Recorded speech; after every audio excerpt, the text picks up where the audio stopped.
नमस्कार साथियों। आरएसएस यानी राष्ट्रीय स्वयंसेवक संघ की आजकल बहुत चर्चा है।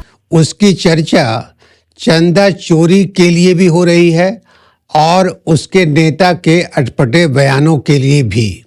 लोकसभा में विपक्ष के नेता Rahul Gandhi Because Dharmendra Pradhan never ran the education ministry. Never. The man and the organization that runs the education ministry is called the RSS. और कर्नाटक के गृह मंत्री प्रियंक खड़गे तो हमलावर हैं ही। ये आरएसएस जो संगठन है, अगर हमको हमारा संविधान बचाना है, हमारे जेन अल्फा को बचाना है, तो इसको हटाना पड़ेगा। चंदा चोरी के सरगना चंपत राय हैं, जिसके गहरे संबंध आरएसएस से हैं। राम मंदिर ट्रस्ट में भी आरएसएस के लोग भरे पड़े हैं। बाबरी मस्जिद विध्वंस करने में हिंदुओं की सभी जातियों के लोग थे, लेकिन जब राम मंदिर ट्रस्ट बना तो एक खास जाति का प्रभुत्व हो गया। राम मंदिर अगर सभी हिंदुओं का है तो ट्रस्ट में सभी जातियों की हिस्सेदारी होनी चाहिए। यह हिस्सेदारी इसलिए भी जरूरी है कि आरएसएस जातिवाद के खिलाफ नहीं है। उसने जाति के खिलाफ कभी अभियान नहीं चलाया। उसकी संरचना भी इसकी गवाही देती है। 100 साल पुराने इस संगठन का कोई भी सर संघ चालक ना तो पिछड़ी जाति का है, न दलित है और न आदिवासी। उसने दलितों, आदिवासियों और पिछड़ी जातियों में किसी को इस लायक नहीं बनाया कि वह सर संघ चालक हो सके। वह व्यक्तित्व निर्माण की बात भले करता हो, लेकिन उससे प्रशिक्षित व्यक्ति घोर जातिवादी होता है। 1925 में इस संगठन का निर्माण हुआ। इस संगठन के सामने भगत सिंह को फांसी हुई। वह उस वक्त भी चुप रहा। आजकल उसकी तस्वीरें लिए फिर रहा है। नमक सत्याग्रह के सिलसिले में डांडी मार्च हुआ। डॉक्टर अंबेडकर ने जातिवाद विनाश के लिए महाड़ जैसा आंदोलन किया।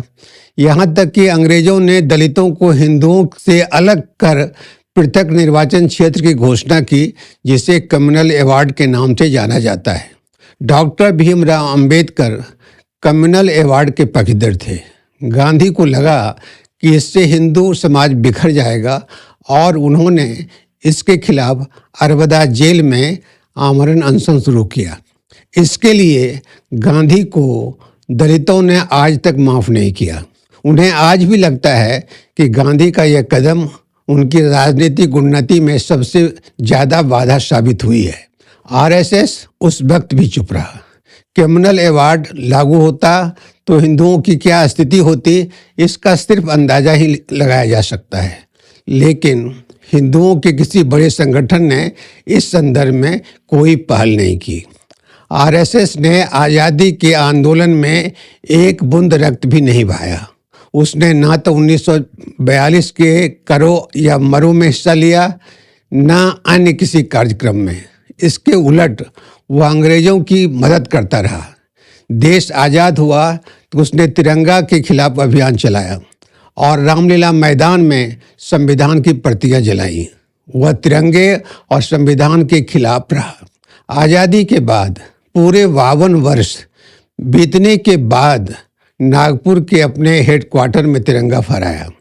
आज़ादी आंदोलन का विरोधी भी राष्ट्रभक्त हो सकता है। संविधान और तिरंगे के खिलाफ रहने वाला भी राष्ट्रभक्ति की बात कर सकता है। मुसोलिनी और हिटलर को अपना आदर्श मानने वाला भला लोकतंत्र में कैसे विश्वास करेगा? वह हर वक्त हिंदू संस्कृति की बात करता है। काली टोपी और खाकी पैंट किस हिंदू का लिबास है? कर्नाटक के गृह मंत्री प्रियंक खड़गे ने सर संघ चालक मोहन भागवत को पत्र लिखकर रजिस्ट्रेशन का कागज मांगा है। 100 साल पुराने इस संगठन के पास कोई सदस्यता फॉर्म नहीं है, इसलिए कोई ही व्यक्ति यह दावा नहीं कर सकता कि वह आरएसएस का सदस्य है। सब कुछ मौखिक है। अरबों की संपत्ति जमा करने वाले इस संगठन की कोई कानूनी स्थिति नहीं है। अभी अभी आरएसएस के एक चिंतक मोहनदास ने कहा कि जंतर मंतर पर जो लड़कियां आई उसे बलात्कार पसंद है। कितना भद्दा यह बयान था। जब बात विवादों में घिर गई तो आरएसएस ने इससे अपना पल्ला झाड़ लिया। मोहनदास की कितनी खतरनाक मानसिकता है कि उसने यह भी कहा कि उसके पास अगर ताकत रहती तो जंतर मंतर पर बैठे आंदोलनकारियों को गोलियों से भुनवा देता।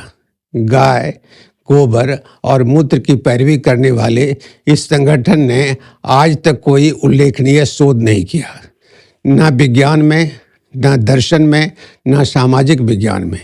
इनके विचार घृणा से पैदा लेते हैं और घृणा में ही सांस लेते हैं। इसलिए वे आज तक विश्व स्तरीय को क्या राष्ट्र स्तरीय कोई चिंतक भी पैदा नहीं कर सका। आज इतना ही दोस्तों। आपका आभार। चैनल से जुड़े रहने के लिए बहुत बहुत धन्यवाद।